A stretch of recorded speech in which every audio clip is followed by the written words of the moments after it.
You're tuned in to Shake, Rattle, and Goal, the official podcast of your Springfield Thunderbirds. Echo's there on the backhand, scoring the save, rebound in the crease, they score! Hosted by Matt Baker and Steve Forney.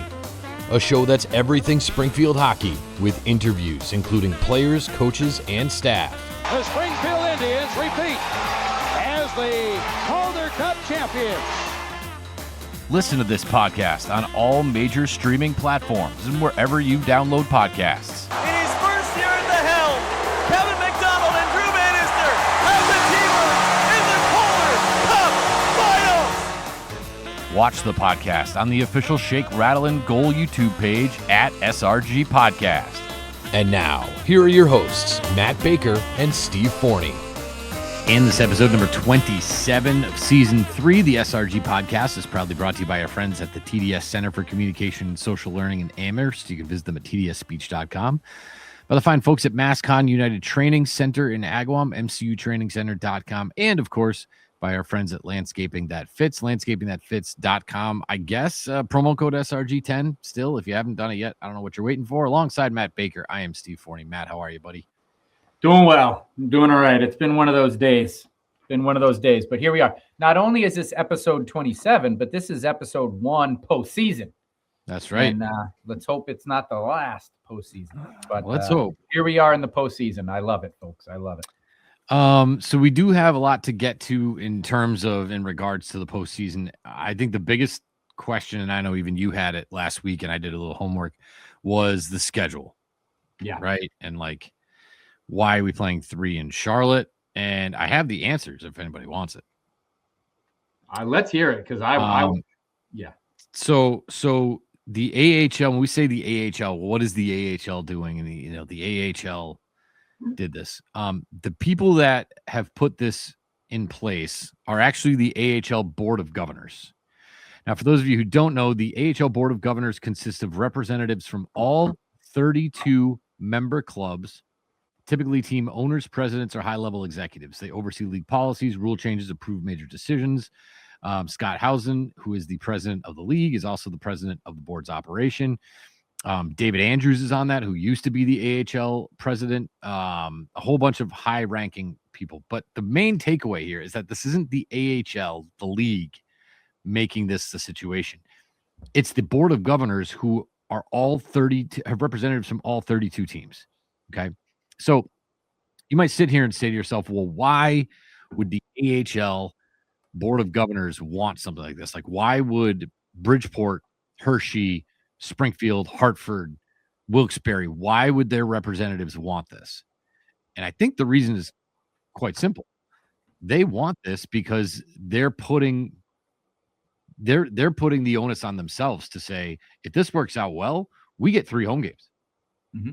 It's not about having to travel to Charlotte. It's about, well, we can be the 3 seed and they can be the 6 seed and they can come up here to us for 3 days. And we can get 3 days worth of revenue and fans in the building and home ice advantage and all that stuff. So we sit here and think, well, it's not fair to Springfield. Well, would it be fair if it was the other way around and Charlotte was coming here? It would be the same thing. So to say that it's one thing against the other, it's really just that simple, that they put the onus on themselves to make sure that this is going to work. The other thing, Milwaukee, Manitoba, Colorado against San Diego, and Henderson against San Jose out in the West, they're all also playing 3-in-1 locations. Yeah. So I believe this is more of a mileage thing. If the two opponents or whatever, 300 miles or whatever it is apart, this is the situation. So, we can complain about it and scream at the sky, with our fist in the air. But the fact is that if this was the other way around, we would love it. And the objective here is to be good enough to not have to go to Charlotte. And I think, Matt, you talked about, leaving it to Hartford to play spoiler. And the Thunderbirds flat out didn't take care of business. They did not take care of business against Hartford. They left it in the hands of Hershey. Hershey scored in overtime against Rochester on one of the most blatant non-goaltender interference calls you're ever going to see. I don't know if you caught that one. I was watching that game live. I was like, that's clearly goaltender. Even my poor son was like in tears. It was goaltender. I'm like, I know, buddy. Blatant goaltender interference. So if you take care of business, you're not relying on Hershey and you're not going to Charlotte. So does it stink? Yes. Do I think that the Thunderbirds can win the series? Yes. Do I think they will win the series? Yes. But I'm not a gambling guy, so don't follow me. But I see no reason why they can't take 2 out of 3 from Charlotte. In fact, I think they can get it done in 2 games. I think they can win the series 2-zip. So that's kind of that, and that is the reasoning for why the schedule is playing out the way it's playing out. Yeah, great insight. Thank you for that. I didn't know that about the board of governors and things like that. And look, I think it also just comes down to money, as well. Well, definitely. I mean, that's got to be the onus for the whole reason of it. Yeah, and if it, but I just go back to and I am trying to be honest. Like, I don't feel this way because it's affecting the Thunderbirds negatively. I 100% agree. We can't we'll, when we talk about the games, like we'll talk about what happened in that third period against Hartford. But at the end of the day, if you win that game, as a podcast, we're not having this discussion about the Thunderbirds because the Thunderbirds are in 5th place and Hershey has to travel to Charlotte. But I still don't like it. And I think, your fans miss out on a potential opportunity, and it might work the other way around, right? Springfield has 3 home games in Springfield, but that's only if we would match up against Charlotte. And so I just don't like it. I think it gyps one team out of revenue that they earned. I think it gyps fans out of an opportunity that the team earned. And so, do I expect it to change? No. This isn't the first year. This isn't like they're only out to get Springfield. And nope. Right? No. This is not the first year. This schedule has been in place. It's been in place for a while, as far as I can look back. And like, again, because it's only a select few teams that it affects, I do agree with you. I think it has to do with mileage. And I'm sure it's somewhere there's, hey, if you're over this amount of mileage, you don't drive, you have to fly. And if it has to be a flight, then you play 3 games in one spot, right? So, every division probably has to deal with this. But doesn't mean I have to like it or agree with it. I did try to find, is this anywhere else? And I couldn't, The only thing is if like baseball, they do a 1-game play-in. Well, that's only 1 game. So 1 team wins a playoff, the home game, in a 1-game playoff. But in a series of a professional league where X amount of mileage determines whether or not you get your 1 earned playoff game, I couldn't find another league or sport that does it this way. But this is how the AHL does it, and I don't expect it to change.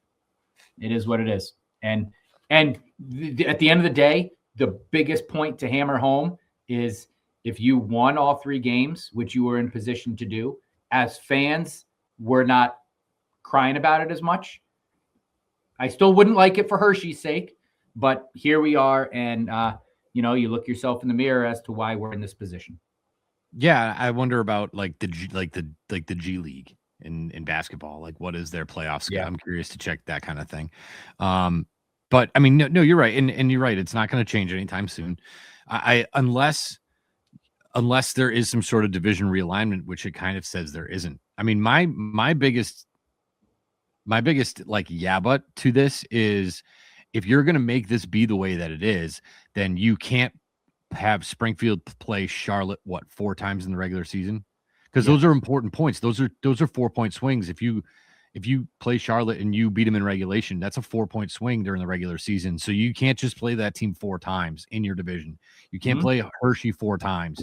You have to play those teams more in the division. And you need, if you're going to be flying teams in, stop flying in Iowa, stop flying in Grand Rapids, stop flying in Milwaukee, and fly in more in division teams like Charlotte and Hershey. And so that's why when we look at the discrepancy in points from the teams, that's why I think it was so lopsided. Like, that's why I think Providence had the output that they had. I think they broke the record this year for points.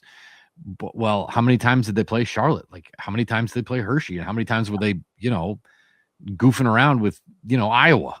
Like, Yeah. so that to me is the big thing. Like, if that's how it's going to be, then fine. Make sure those teams are playing a fair amount within the division against the teams that they're going to see in that possible first round matchup, because you could easily take some of those games against the North, against the Western Conference, and slap them against Hershey and Charlotte, and maybe the standings look different, you know? Yep, totally agree. Good point. So that is that from a, I guess, perspective of how we sort of are where we are. But I mean, I don't know, Matt, how much I thought that there were 2 periods out of the 6 against Hartford I found very concerning. And I think the first one's pretty obvious. That third period where you lost 7-5, outshot 17-4, couldn't, skating in mud, just couldn't get out of their own way, couldn't clear pucks, had opportunities to clear pucks, couldn't do it. I don't know if that's a learning kind of thing. There's something that can be taught out of them, something that Steve Ott can teach them out of that, or if that was just the game was moving too fast. Yeah. For them in the third. Hartford, give Hartford credit, man. They were flying in that third period. Yep. And I always talk about puck luck and good bounces. Puck luck and good bounces come to you when you're working hard. They were working hard and they were getting all the puck luck and the good bounces. And so that's what happens in that situation. So what do you look at that third period against Hartford and say, this was probably maybe one of the big reasons why it went the way it did? I don't have a reason for it. I mean, it's not that. I would get it if there was nothing to play for, but our open to the show is exactly what you were playing for. The players knew that. You had a commanding 5-2 lead after a dominant second period where you get, they have 3-4 goals in that second period.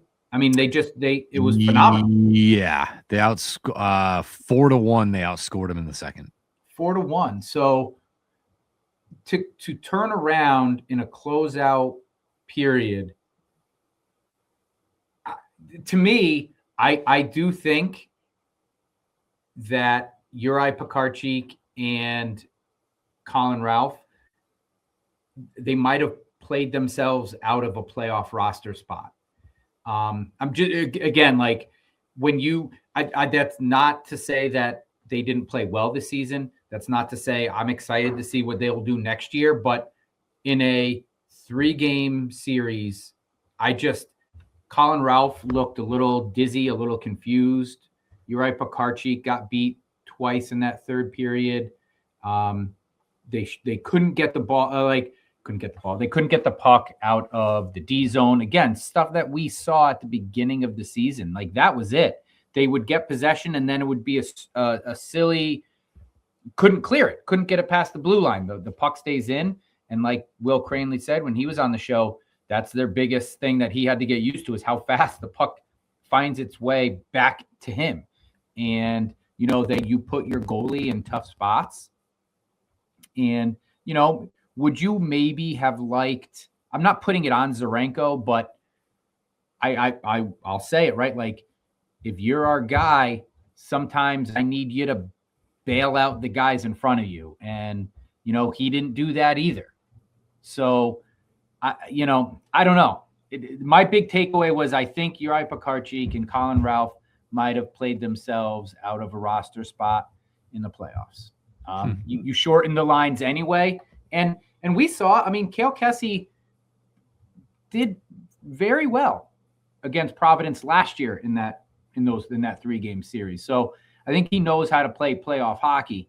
Does he just become a mainstay for this 3-game set? And then in a 5-game series, when you have a little bit more room for error, can you put those guys back in? I think so. Because again, it's not, do I think that those guys forgot how to play hockey? No. But to me, I don't know. That was my big takeaway from that third. No, I think part of the reason why when you talk about not being able to clear the zone, and the game was moving faster than their brains could process it, and they were just flipping it to no one, flipping it to nowhere, flipping it to captain obvious places that Hartford knew to go and keep the puck in the zone. And that to me was a big part of it. And, those 2 players for sure, but, and because I was going to ask you about goaltending, and I felt like I felt like it was like bailout save, bailout save, bailout save, bailout save, goal. Yeah. Well, I just gave you 4 bailout saves. Like, how many more do you want me to give you? Like, at some point, can you guys get it the hell out of here? And so, it's, I don't know. I think I'm not saying you are, but it's easy to look at a score like that and be like, well, goaltending.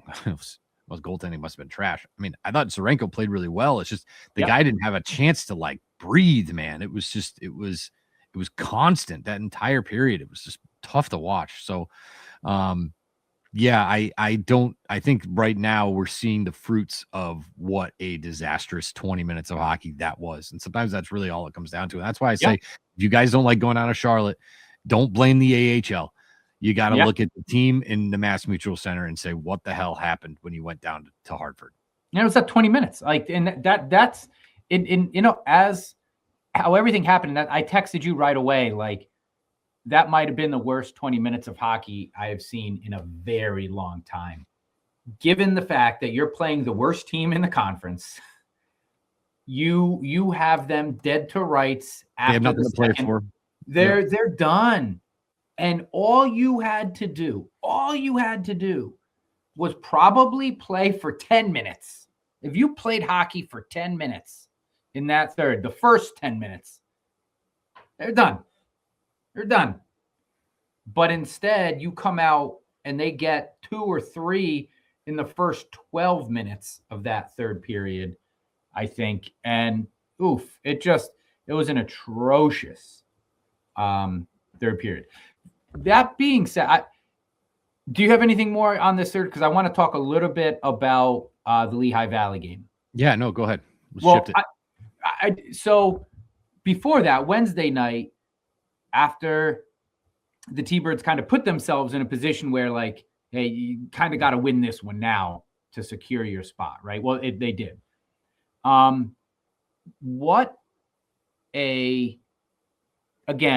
Nobody is making excuses for the T-Birds. Nobody's making excuses for Lehigh Valley, but I have to point out, like, I can't help but think the travel schedule that the Philadelphia Flyers put on their 5 or 6 guys, including the starting goalie, did not have something to do with how that team came out flat. Because, man alive, and look, that's the nature of the AHL, I guess. But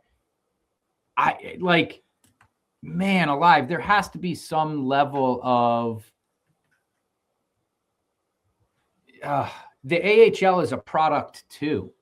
And I understand it's like the second fiddle product to the NHL, but I mean, I'd be upset if that's my team and you pulled my starting goalie up, then send him down with little to no rest time, jump off a plane, go basically play a playoff game and expect to be on point. Players expect to have your legs from the drop. Like, that's a tough spot that the Flyers put the Phantoms in. Again, it is what it is, but I don't know, call up ECHL guys. Or if it's only for, and I could be wrong, like the Flyers were doing that to rest their starters. Correct. So who cares whether you win or lose? Don't call up my starting AHL goalie. Don't call up my top line guys. And I don't follow that team that well to know, and I know I earned it. I want my call up. I want my rookie lap. I get it, but I'm sure they also wanted a fighting chance to make a playoff run. Again, winner games earlier, you're not in that spot. So I'm not looking to make excuses, but just highlighting the fact that the T-Birds got a little boost by the Philadelphia Flyers, in my opinion. Yeah, I think Philly wanted to burn the can. I was saying they're burning the candle at both ends. They wanted their cake and to eat it too. And from what I heard, I don't have this down, but from what I heard, those 5 or 6 players got in to Springfield about 4:30 a.m. Mm-hmm. So they played the game, then traveled. I don't believe they flew. I think they drove and got in at 4:30 in the morning. So don't tell me that's more beneficial to your young guys and your prospects. And I thought Oliver Bonk looked very slow reactionary. I thought that Hunter McDonald looked like a shell of himself. Anthony Richard usually kills us. He was nowhere to be seen. Yep. And to me, the biggest one of them all was the goaltender, right? Who just looked a step behind. It looked like he had brain fog trying to keep up with the puck. And that's the one that, if I'm a Flyers/Phantoms fan, it really bothers me because he didn't even play. Right. They called him up to be the backup. Yep. It's like, so you don't even play him. You call him up, then you send him on this ridiculous travel thing and then expect him to win the biggest game of the season the next night. Like that was just horribly, executed in terms of trying to get, like I said, trying to burn the candle at both ends, which is what Philly was trying to do there. And sure enough, I think it was a huge reason why the Thunderbirds won that game was because the goalie was a hot mess. And I don't blame him. I blame Philly. And the way that they tried to, like I said, get to have their cake and eat it too, because it backfired at least. I mean, again, you're the Flyers. If the Phantoms don't make the playoffs, it's not the biggest deal in the world to you. You got to worry about playing Pittsburgh, right? But they tried to do it that way, and it backfired on them greatly. Yeah, I agree. So, but hey, we see what happens if the T-Birds don't come out to play. So give the Birds credit here because they came out to play. They knew what was at stake Wednesday, and they took care of business in a very convincing manner, in my opinion. I thought they played a great 3 periods, and Dylan Dubé's on a heater. Oh, that's awful. Heater. That top line by far. At the moment, I would put them up to any top line in the AHL. And I'll put my money on the Thunderbirds there, that top line. What did you think of the response from the Thunderbirds on Saturday for their final game against the Wolf? So, I mean, I think it was obvious to kind of like what you saw. It's nice for them to be home. I was kind of shocked. Callan Tung went again in goal. Yeah. I just thought, you got other options. Maybe, again, you don't play this kid twice in a row. I just thought that they looked more prepared. I think in both games, remember I said a couple weeks ago, Hartford kind of just punched them in the mouth and they didn't really know how to handle it. I think that they knew how to handle that part of it. Mm-hmm. I just thought that I think they fed off the crowd. It was good energy in the building. I think that was the game where Hartford was more likely to lie down. But even still, you come out, you outshoot them 18-4. You're up 2-0 after the first period. Second period, they get outshot 21-6, and still are lucky to be even. But they did give up 2 goals, and now it's 4-2 at the end of 2. I don't like doing math live in the air, but the second and third periods of that game that they won, the Thunderbirds were outshot 36-15. 36-15. Woof! That just can't happen. So. If it wasn't for the Dylan Dubé show this weekend, I don't know what that's going to look like because that kind of thing, if you do that against Charlotte, you will lose. You will lose. It's not even close. So these lapses, right, these stretches, these 20-minute stretches where you can't even have a 10-minute stretch of a lapse, never mind a full period. Right. And so that to me is the biggest concern. You get outshot 36-15 the last 2 periods against the last place Hartford, who has nothing to play for. It was like the Wonderbirds flew in for just a little bit. That's kind of how I felt there. So, I mean, other than that, you'll take the win, and don't let guys like Hugh McGing get hot. Dylan Dubé is obviously feeling it, but Hugh McGing's really stepped it up over the last handful of games. And now we got a little bit more time with Stenberg, Lindstein. Lucas Fisher is now also with the team, so he must have I don't know, I guess he was signed. He must have just reported. I guess his season must have ended. So you do have a lot of bodies now. We're seeing guys like Felix Trudeau get benched. I don't know if that's just I shouldn't say benched, he was scratched. I don't know if that was a healthy scratch or just because again you have so many bodies, or if he was hurt or what, but they do have numbers. They have numbers in goal, they have numbers on the blue line. And they have interchangeable parts up front. And so to me, that is going to be what they have to rely on as this series progresses and moves forward against Charlotte, because I think that's a big advantage that they have. And I'm going to pull it up here in a minute, but it's not like they're the only ones because same kind of thing applies for Charlotte because whoever they're Florida's out.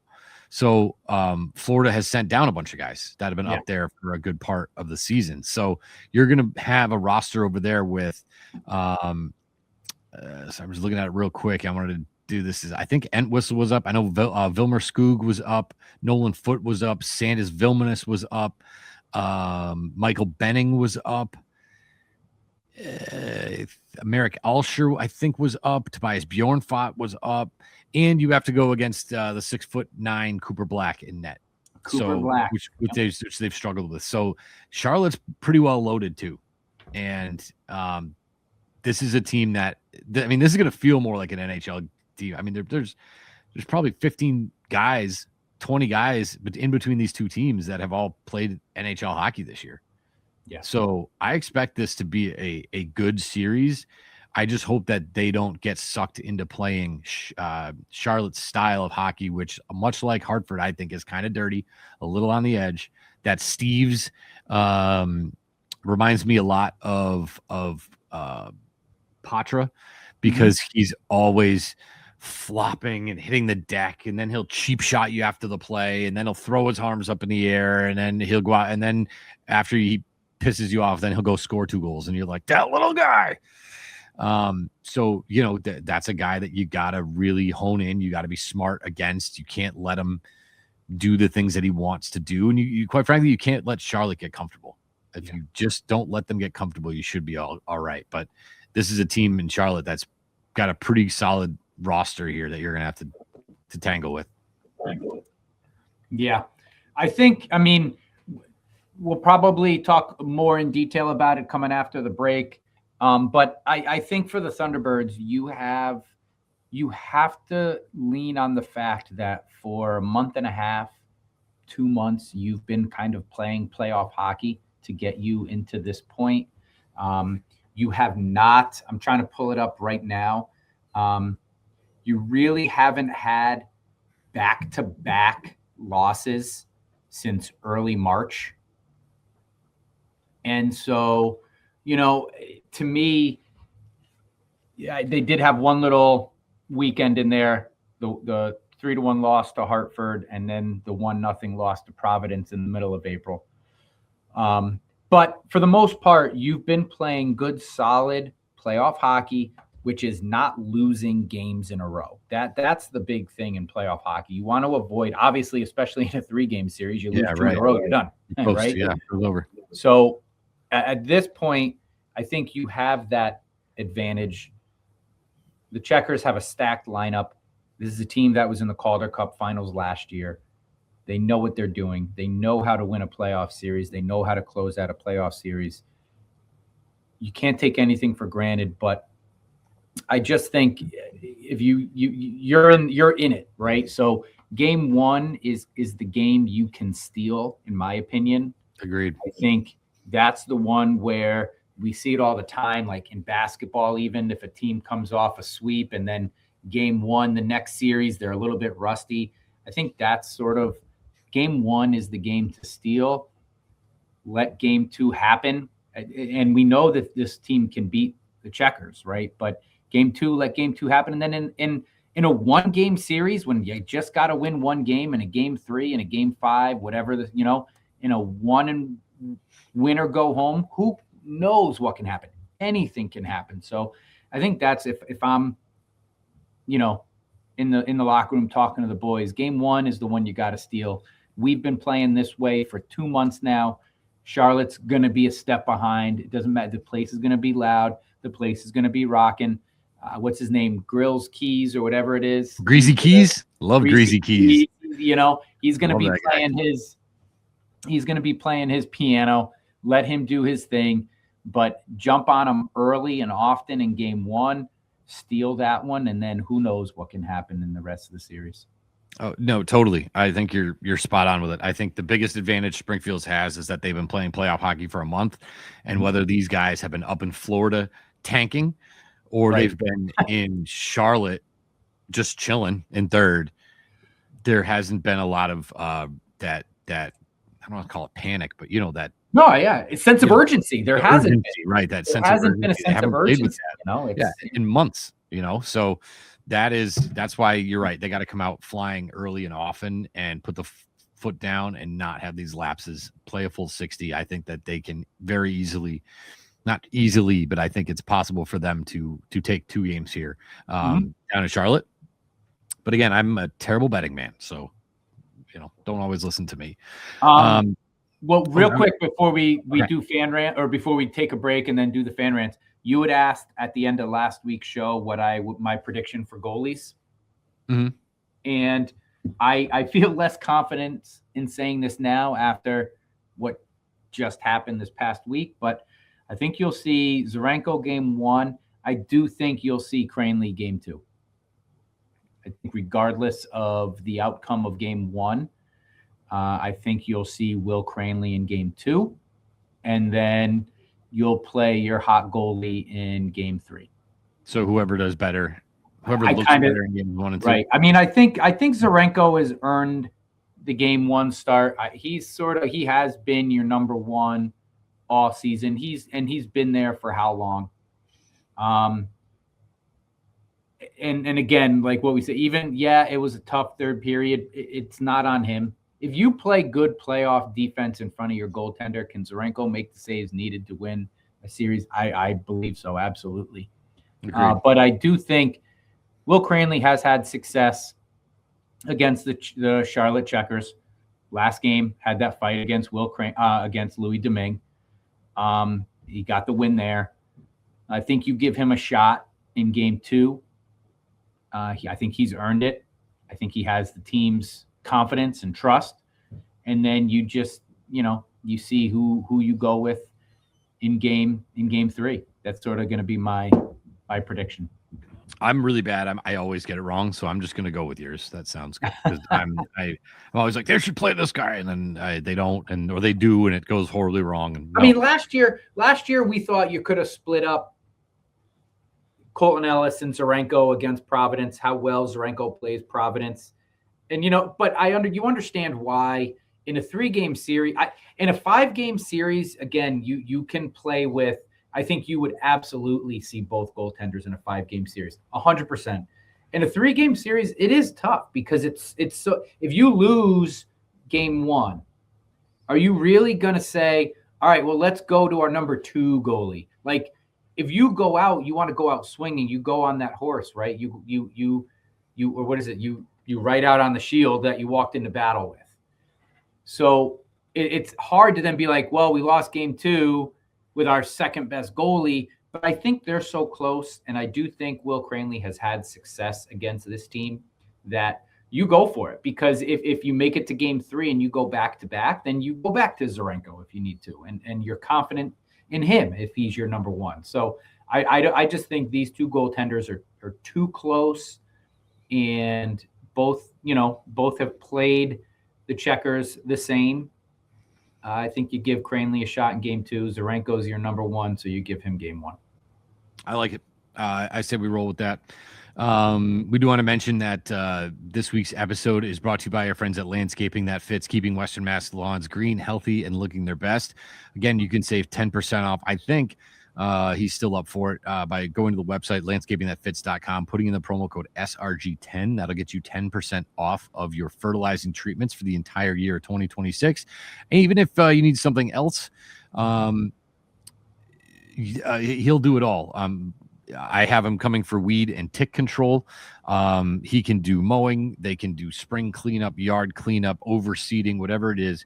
He's a jack of all trades, and he's great at what he does. So hit up Rob over at landscapingthatfits.com, 847-0338, and make sure you mention SRG10 to get off that 10% off of your fertilization for the entire year, spring to fall.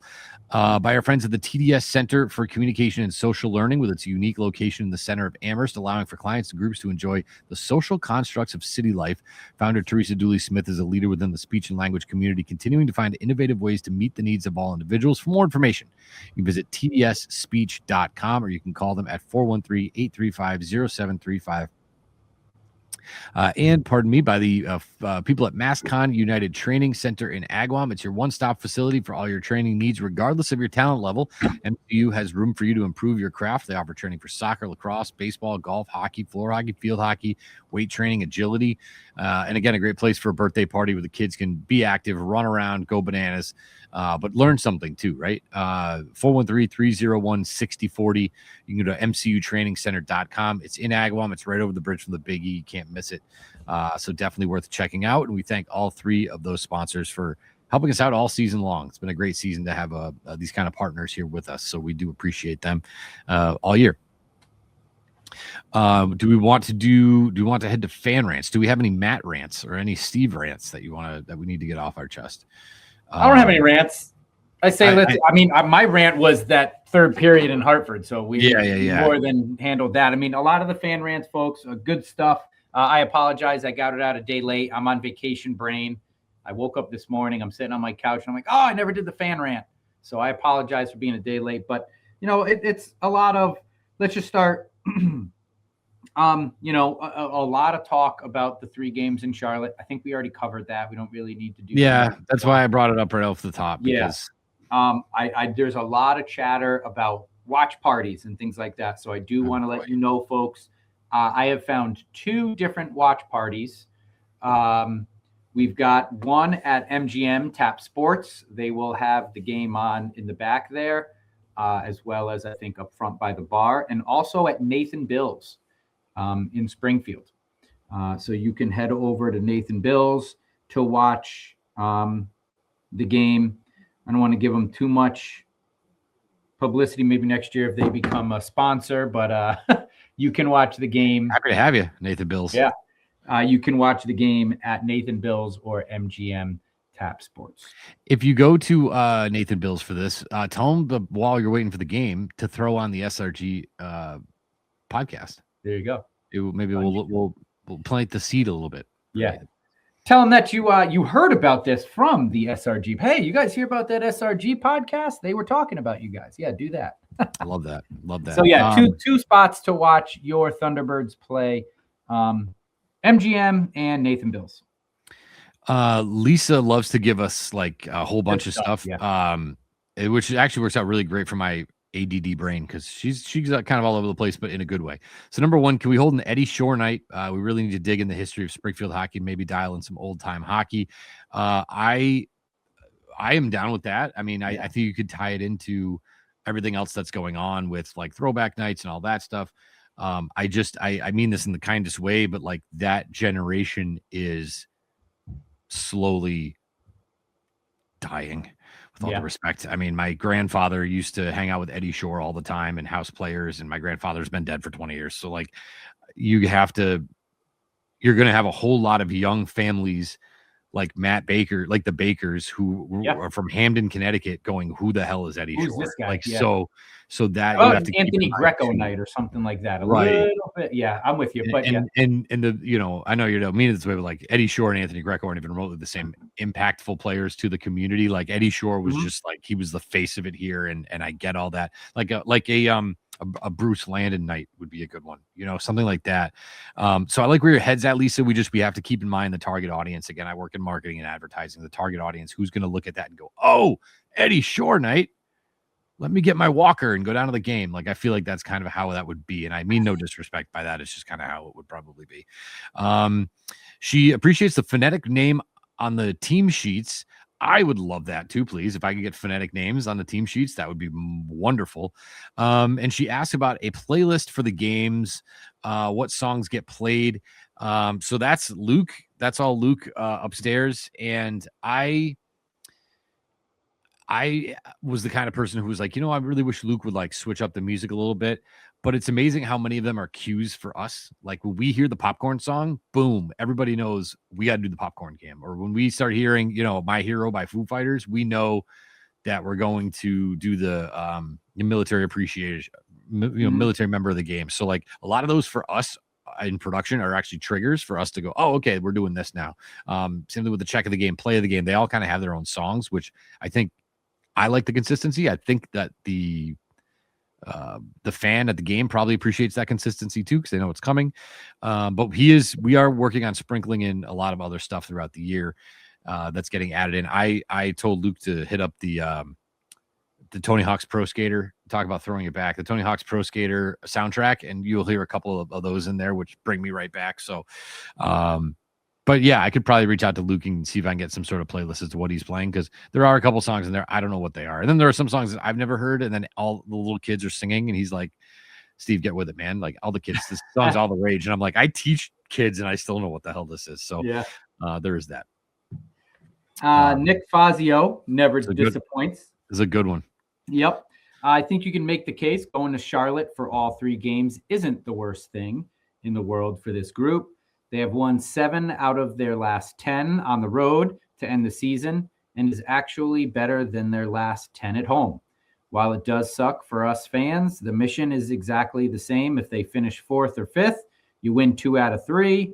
Once you travel to Charlotte early in the week, you're there for the entirety of the series. The T-Birds will be there with no outside distractions or life commitments or additional travel. T-Birds can just concentrate on the task at hand. To win playoffs, you need to beat good teams and play well on the road anyways. Both Charlotte and Bridgeport are hot to end the year with NHL players also in tow. Either matchup would have been a difficult, as it is typically for low seed in the playoffs. Last time the Checkers had this scenario, Hartford ended up as the low seed, winning the series. So this is not an impossible task. Thank you for the positivity and optimism, Nick. I agree with you. It's not the end of the world. Yeah, a lot of really good stuff in there. I didn't know that about their last road games, and I didn't know that Hartford had just gone down there and beat it. You know, you asked me last week, would I rather play Charlotte or Bridgeport? And, you know, now that I've sort of digested it all, and I don't want to like flip flop and lose, like, I think I like the Charlotte matchup better, but just because Bridgeport knows you a lot better and is freaking good, man. Bridgeport is playing some good hockey, which are words I never thought I'd hear, I'd ever say. From what I hear, since it's the last season now in Bridgeport, everybody's going to the games down there, and it's a hornet's nest as a visiting team. Kevin Johnson went to their last like regular season home game down there, and he said that the environment and the crowd were bananas. So Charlotte, I don't know. The weather's getting warmer down there in Charlotte. How many people are going into the cold ice rinks this time of year?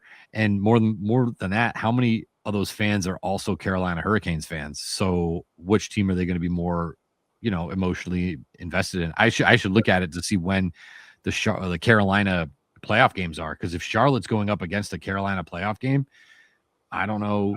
You know what game I'm going to, right? Yeah. You know, like, yeah, well, you got to pick one or you got to watch one, right? And it's you can't really flip between apps, which is why apps suck. That's why cable's so great. So yeah, I think that there's a lot of good stuff in there, and like I said, I think that they're in a really good spot to get that done against Charlotte. Yep. Let's see. Sorry, I'm just trying to find. I'll just say John has one. Just build a lead early, and then Charlotte, you win game, and then game 2. That's what I think it is. I think, John, I agree with you. You got to jump on this team early in game 1 and kind of kick them in the teeth a little bit. And if it takes this Charlotte team a little while to get up to playoff hockey speed, something that you Thunderbirds have been playing for a while, I think you could use that to your advantage. And you know, in playoff hockey, we saw this last year. For all of their warts they had last year, like, I know I don't like talking about last year too much, right? But this was a team that literally was giving up 40 shots a night. And then come the first 2 games of the playoffs, playoff hockey, even for last year's team, was different. You know, I would be shocked if either team, Springfield or Charlotte, is in the mid to high 30s at the end, shot total at the end of the game. That's just not typical of playoff hockey, where you play a little bit tighter, you take less chances, you play a little bit more sound defense. And so I jump on them early. If you can get one early when they're not ready, man, and then just write it. And then just, you see what happens in game 1. And then, like I said, let game 2 be game 2. And then you're in a 1-game playoff, worst case scenario, win or go home in game 3. And it doesn't matter what the first possible. And then anything's possible. Agreed. Yep. Couple quick ones here. John says, I'm very superstitious seeing you and your family at Six Flags while I was operating the teacups and hearing shake, rattle, and roll play. That is actually, that is 1,000% factual. My kids were on the teacups with my wife. I don't really do the teacups. I know I'm a wuss. And John was operating the machines, and shake, rattle, and shake, rattle, and roll was playing. And that all absolutely 1,000% happened, John. So yes, I liked that too. Jason says the 5-2 collapse Friday I fear is going to be the difference, decent playoff run and a first round exit. I hope I'm wrong. And then Nick said this right here to Jason. I do think a team is primed for the playoffs. Can't give up a 3-goal third period lead regardless of the situation. I think best case is they have their spot. They had their spot and having to play in a mini round anyways and got caught in autopilot. It's just not acceptable for the playoffs.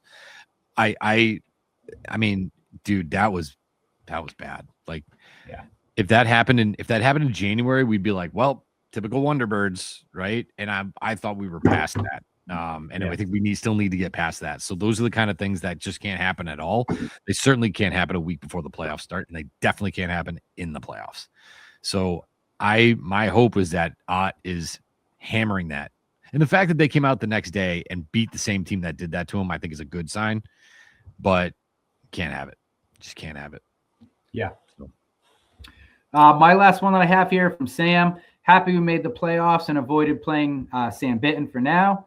I have a lot of faith in this team, but nervous that we don't have what it takes since the last time we played Charlotte. When we had Pekka, we got destroyed 8-2. I'm nervous it will happen again, but I know with Ott and Wagner, we have a great team. So I will end the ramble rant. We can do this. Look, and I think at the end of the day, in most sports, this is a whole new season. This is a whole new. The regular season is done. It is over. You can forget anything and everything that happened in the regular season. Now is playoff. And I think this is the same for just about any sport. Where now you are actually, it's not, I just don't have to win one game. I have to win multiple games against the same team, sometimes back-to-back nights. So I think especially in hockey, where like in baseball, you play series of teams. You have, the Yankees and Red Sox are starting game 1 of their little series now. So you're used to that. Hockey is not really a series sport. You build a team to win one game at a time. And now you have to win multiple. And, basketball is the same way. It's hard to beat a team the more you play them because they know you, they know your tendencies. There are scouts, there is advanced scouting. And for playoff hockey, hey, 6'9", Cooper Black, get him going side to side. It's going to be more specific than that. Where has he let up the most goals? I don't know the answer to that because it's, but I'm sure there are advanced scouts right now for the Thunderbirds. I hope that say, hey, if you're going to have to beat Cooper Black, you got to get him down. You got to go stick side.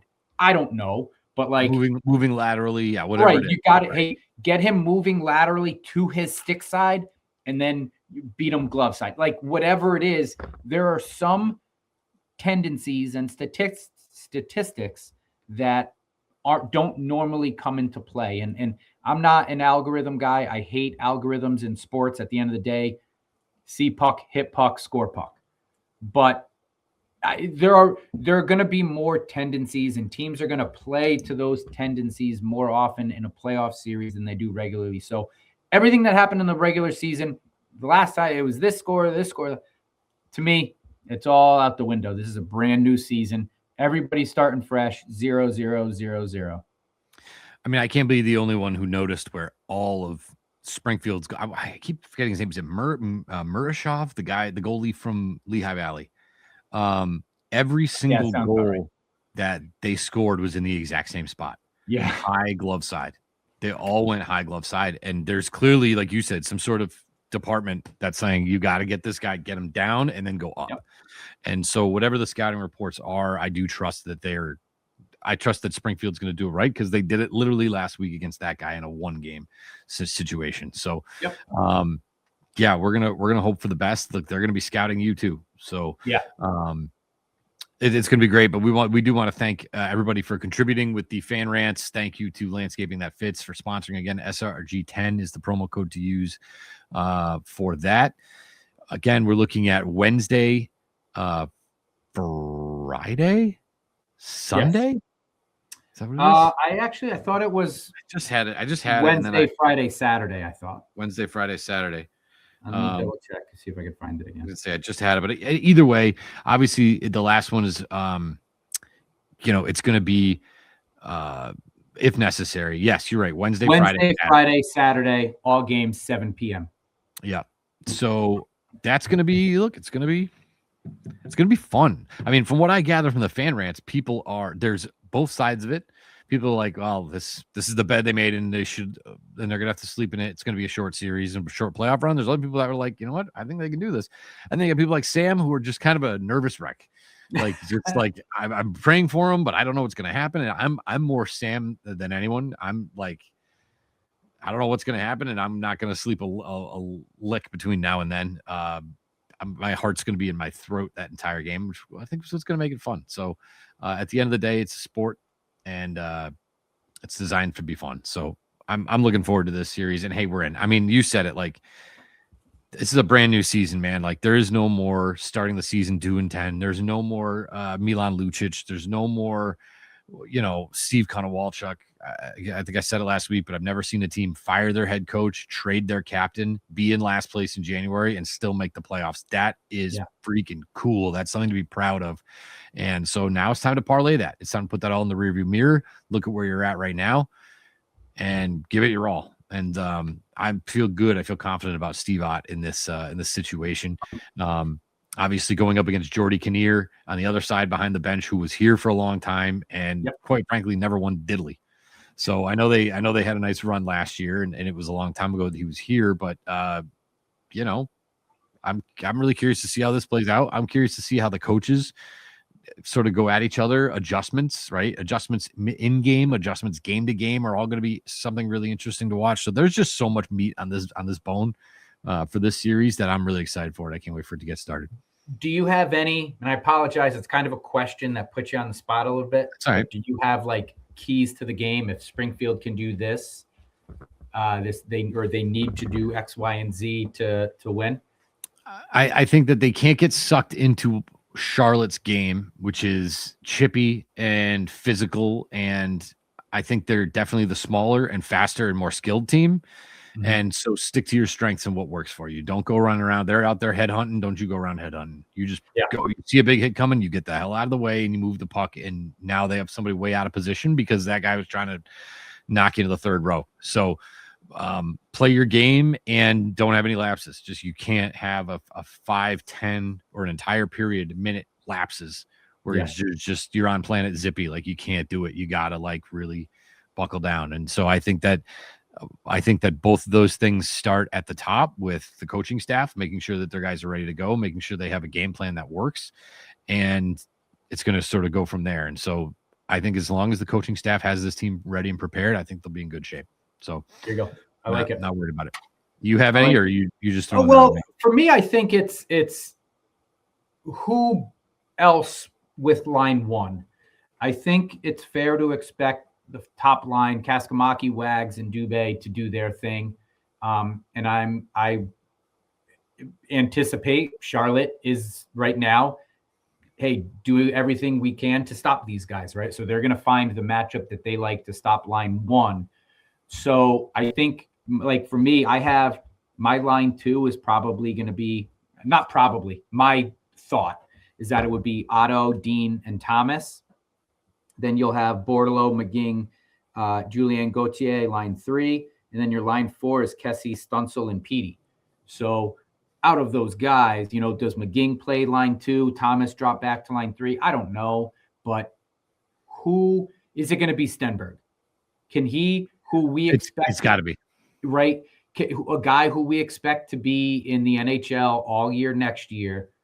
Can he play the way Kaskamaki at times is the best skater on the ice? There have been games when we've said on the show where it's like Kaskamaki just took over. He dominated that sequence. He dominated that period, dominated that game. Stenberg is always doing what he needs to be doing, but I can't say that he dominates the ice when he's out there. So, can he do that? Does it become, Dean and Thomas have been playing really well. Like line 2, if you can match line 1, to me, that's the key. I think line 1's going to do what they do. Charlotte's going to do everything they can to eliminate line 1 from telling the story. So who else is getting points for this team? In my opinion, it's got to be that Otto, Stenberg, Zach Dean, Akil Thomas, Hugh McGing line secondary. 2. Yeah, the secondary plays. The other thing too, and one more, that's all good stuff. Special teams. Like I want to see.